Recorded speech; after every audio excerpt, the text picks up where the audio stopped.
Hey, welcome! Today, we are diving deep into something most of us are living inside of every single day: modern city life. I mean, cities are probably our greatest invention, right? They're these amazing hubs of culture and innovation. But they also come with some pretty serious hidden costs for our mental well-being. And we're going to unpack the science behind all of it. So let me ask you this. We slap warning labels on cigarettes, on alcohol, but we don't have one for the very environment where more than half of all people on Earth now live. It makes you wonder, doesn't it? What are the real risks of living this way, and why aren't we talking about them all the time? Okay, so let's get into it and pull back the curtain on the hard numbers. Because what we find is this incredible paradox. The places we've built for progress are also, in some ways, creating our biggest psychological hurdles. I mean, just look at this. When you stack up urban versus rural populations, the difference is just, wow. City dwellers have a 39% higher risk for mood disorders and a 21% higher risk for anxiety. This is not some small statistical error, folks. It's a massive, flashing sign that our environment is playing a huge role in how we feel. And it gets even more intense. For really serious conditions like schizophrenia, the risk in the most built-up urban areas is a staggering 2.37 times higher than in the countryside. It's almost like a dose-response relationship. The more city you're exposed to, the greater the potential hit to your mind. So what on earth is going on here? Well, it turns out we're surrounded by a world of stressors just woven into the fabric of city life. And these aren't just one-off bad days. We're talking about a constant, low level of salt on our nervous systems. The city environment itself is a major source of this chronic stress. You've got constant noise that shatters your focus, air pollution that's been directly linked to depression, a serious lack of green space where our brains can just recover. And then there's light pollution, which completely messes with our natural body clocks. And that always-on city lifestyle, it leads directly to this, and honestly, it's alarming. Sleep deprivation isn't just about being sleepy. After just 24 hours without sleep, your brain starts having perceptual distortions. Wait 72 hours, and you can enter a state that looks almost identical to acute psychosis. It's a powerful link between our environment and our mental stability. You add all of this up, and what do you get? A full-blown burnout epidemic. Globally, almost half of all workers say they're burned out. And in some places, like the UK, a mind-boggling 91% report high or extreme levels of stress. It's clear our work lives are just pouring gasoline on the fire of these environmental pressures. And this isn't just a personal problem. It is an economic catastrophe. We're talking $8.8 trillion. That's the estimated annual cost of burnout to the global economy. That is about 9% of the entire global GDP. Think about that. This is a massive systemic crisis that needs a systemic solution. So, with this crisis getting bigger and bigger, how have we responded as a society? Well, if you look at the data, the trend is crystal clear.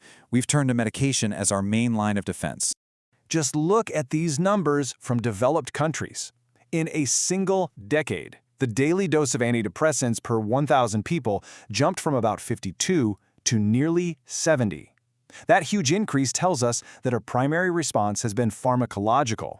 We're treating the symptoms on an absolutely massive scale. This quote really just hits the nail on the head.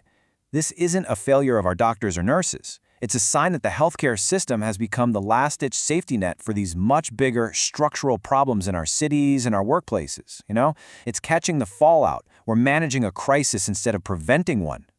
So, what if the real answer isn't some new pill, but something ancient? Something that's already written into our own biology? It turns out, we're literally hardwired with a blueprint for resilience. We just have to rediscover it. So let's talk about building that resilience. Pillar number 1 is our connection to nature. We have this deep, innate need for green spaces, for blue spaces like rivers and lakes. And they're not just pretty to look at, they're functional. They literally lower our stress hormones, improve our focus, and get us moving. They are the direct antidote to the city stressors. Pillar number 2 is movement. So simple, right? But our bodies and our brains evolved to move. Regular physical activity isn't a chore we have to do. It's a non-negotiable biological requirement for regulating our mood and preventing the exact kind of burnout we've been talking about. For our biology, a sedentary life is basically a state of emergency. And the final pillar is rest. And I don't just mean sleep. I mean true mental downtime. Think meditation or just quiet time. This is our system's essential tool for processing emotions, managing stress, and staying stable.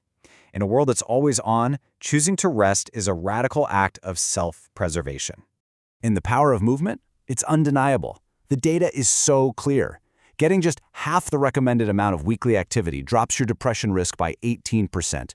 If you hit the full recommendation, that's a 25% reduction. Movement is basically a dose-dependent medicine with zero negative side effects. So how do we put this blueprint into practice? How do we take all this knowledge and actually build a more resilient world? Well, it starts with redesigning two things at once: our cities and our own daily lives. Now, on a big, citywide scale, this isn't some pie-in-the-sky dream. These are real, achievable steps.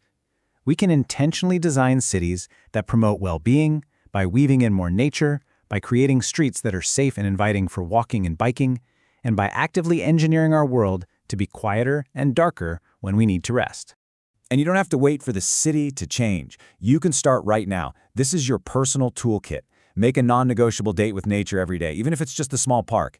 Prioritize moving your body. Practice a little mindfulness to calm your nervous system. And this is a big one. Protect your sleep relentlessly. Treat it like the most valuable resource you have, because, well, it is. And this right here is the key takeaway. Our environment isn't just a passive background for our lives. It is an active force that is shaping our health every minute of every day. So the most effective, most mature thing we can do is to stop thinking about urban design and public health as separate things. Building a healthier city is a form of preventative healthcare. So we're left with this final question. We know our cities are shaping our minds, for better and for worse.